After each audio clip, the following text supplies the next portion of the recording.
आप जानते हैं कि हमारा संविधान बनाने में कितना समय लगा था? जी हाँ, भारत का संविधान बनाने में पूरे 2 साल 11 महीने और 18 दिनों का समय लगा था और इसके शिल्पीकार थे भारत रत्न दलितों के भगवान बाबा साहेब डॉक्टर भीमराव अंबेडकर। बाबा साहेब कैसे बने संविधान के शिल्पीकार और संविधान सभा में वो कैसे पहुंचे, इसकी कहानी तो आपने कई बार सुनी होगी, लेकिन आज हम आपको बाबा साहेब का वो भाषण सुनाएंगे जब उन्होंने भारत को गणतंत्र देश बनाने से ठीक पहले दिया था, जब बाबा साहेब ने एक सामाजिक रूप से समानता भरे भारत की कल्पना की थी। 26 जनवरी 1950 को भारत का गणतंत्र लागू किया गया, यानी कि उस दिन से भारत का संविधान लागू हो गया था और भारत दुनिया का सबसे बड़ा गणतंत्र देश बन गया। इसी के साथ भारत का एक नया युग शुरू हो चुका था। अब भारत स्वतंत्र और संप्रभु राष्ट्र कहला रहा था, जो ब्रिटिशों की छाया से बाहर आ चुका था। संविधान के 251 पेज, जिस पर हाथों से लिखे 1,17,000 शब्द मौजूद थे, 395 विवरण, 22 पांडुलिपियां और 8 अनुसूचियों में विभाजित थे। हालांकि समय के साथ इसमें संशोधन किया गया, लेकिन ये आंकड़े 1950 में लागू हुए संविधान के हैं। वैसे तो संविधान सभा में 299 लोग थे, लेकिन अकेले बाबा साहेब अम्बेडकर ने इसे बनाने में अपनी आत्मा उड़ेल दी थी और उसकी फाइनल ड्राफ्टिंग करने के बाद बाबा साहेब देश की जनता को अपना संदेश दिया। नमस्कार, मेरा नाम है मोहिनी, आप देख रहे हैं भीम सेना।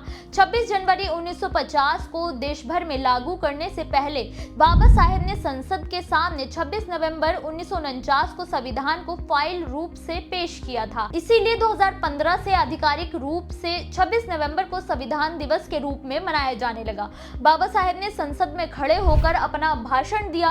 संविधान केवल एक कागज का टुकड़ा नहीं है, बल्कि ये वो ताकत है जो जीवंत दस्तावेजों का समूह है, जो देश के हर एक नागरिक को समानता, स्वतंत्रता और न्याय की गारंटी दे रही है। कोई भी हो, किसी भी धर्म का हो, किसी भी जाति का, संविधान सबके लिए बराबर है, सबके लिए कानून बराबर है। बाबा साहेब ने कहा कि शूद्र होने के कारण मनुस्मृति और मनुवाद से पैदा हुए दमन और उत्पीड़न से वो भी अछूते नहीं रह सके थे, लेकिन सच्चाई तो ये है कि संविधान ही मनुस्मृति के दमन का करारा जवाब है। हमारा संविधान बना रहे, देश का गणतंत्र बना रहे, उसके लिए जरूरी है कि मनुस्मृति जैसी विकृत मानसिकता का ग्रंथ का अस्तित्व खत्म होना चाहिए और देश में केवल संविधान का ही कानून चलना चाहिए।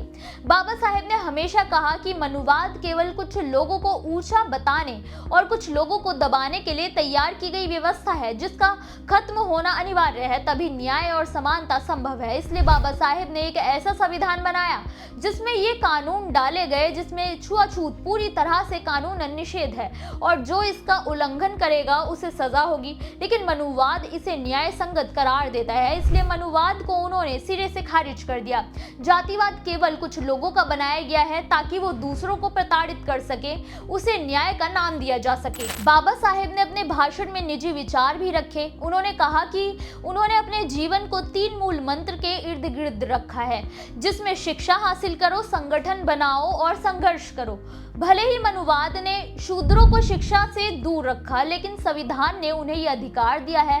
शिक्षा आपको केवल ताकत ही नहीं देती है, बल्कि आपकी सोच में भी बदलाव लाती है। जब तक आप शिक्षित नहीं होंगे, आपको धोखे में रखकर गुलाम बनाकर रखा जाएगा। इस बात पर भी आपका ध्यान होना चाहिए कि अगर आप शिक्षा हासिल नहीं करते हैं तो भले ही सरकार कितने ही आरक्षण आपको दे दे, लेकिन शिक्षा के अभाव में आरक्षण का लाभ नहीं ले सकेंगे। इसी के साथ ये भी याद रखने वाली बात है कि जब तक आप एकजुट नहीं रहेंगे, तब तक आप अपना शोषण नहीं रोक सकेंगे।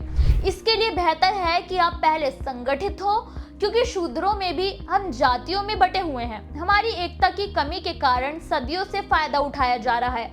अपनी पहचान केवल दलित तक रखें, अलग अलग जाति का नहीं। इसके अलावा ये जरूर अपने दिमाग में रखिए कि बड़ा बदलाव यूं ही नहीं आता है, इसके लिए संघर्ष करना अनिवार्य है। सदियों से मनुवादी अपनी सत्ता जमाए हुए हैं, तो उन्हें उखाड़ फेंकने के लिए बिना संघर्ष कुछ हासिल नहीं होगा, इसलिए संघर्ष तो करना ही पड़ेगा। लेकिन याद रखिए, वो संघर्ष शांतिपूर्ण और अहिंसक ही रखा जाए। अगर आपको कोई चीज चाहिए तो संविधान के अनुच्छेद 22 के अनुसार आप संगठित होकर संघर्ष कीजिए, वो भी हिंसा के बिना। तभी आप अपने संघर्ष को प्रभावी रूप से दुनिया के सामने दिखा पाएंगे। बाबा साहेब ने कहा कि किसी भी बदलाव के लिए सबसे पहले जरूरी है कि आप शिक्षित हों।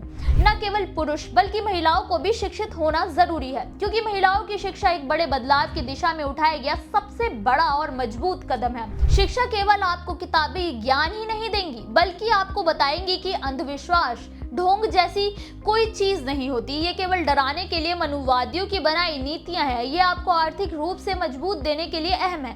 बाबा साहेब ने संविधान को लेकर कहा कि संविधान का इस्तेमाल तभी सही से हो सकता है जब संचालन करने वाले कानूनी रूप से इसका इस्तेमाल करें। ये राजनीति रूप से एक वोट और एक समान मूल्य दिया है, लेकिन सामाजिक और आर्थिक रूप से बराबरी के लिए दलितों को एकजुट होकर संघर्ष करना ही होगा। लोकतंत्र की नींव बनाए रखने के लिए आर्थिक असमानता का मिटना जरूरी है। अगर ऐसा नहीं होता तो इसकी नींव हिल सकती है। बाबा साहेब ने संविधान की शक्ति समझाई थी। उन्होंने बताया था कि कैसे संविधान ने सबको बराबरी की ताकत दी है, उसका इस्तेमाल करना सीखना होगा। इसलिए कम से कम हर दलित परिवार का एक एक सदस्य जरूर शिक्षित हो, ताकि वो किसी का मोहताज न रहे। आप अपनी शक्ति पहचानेंगे तभी आप उस शक्ति से लड़ सकेंगे जो मनुवादियों के पास है। बाबा साहेब ने अपने संदेश में काफी क्लियर शब्दों में कहा था कि उन्होंने दलितों और पिछड़ों को मजबूत होने का रास्ता दिखाया है, उस पर कैसे चलना है लोग खुद तय करें। बाबा साहेब ने दलितों को एक नई चेतना दी थी जो उन्हें आजादी का सही अर्थ समझाने वाली थी। आज उनकी ही देन दलित ऊंचे ओहदे पर हैं, शिक्षित हो रहे हैं और अपने समाज के लिए खड़े हो रहे हैं। भले ही लड़ाई लंबी है, लेकिन एक न एक दिन जीत तो जरूर होगी।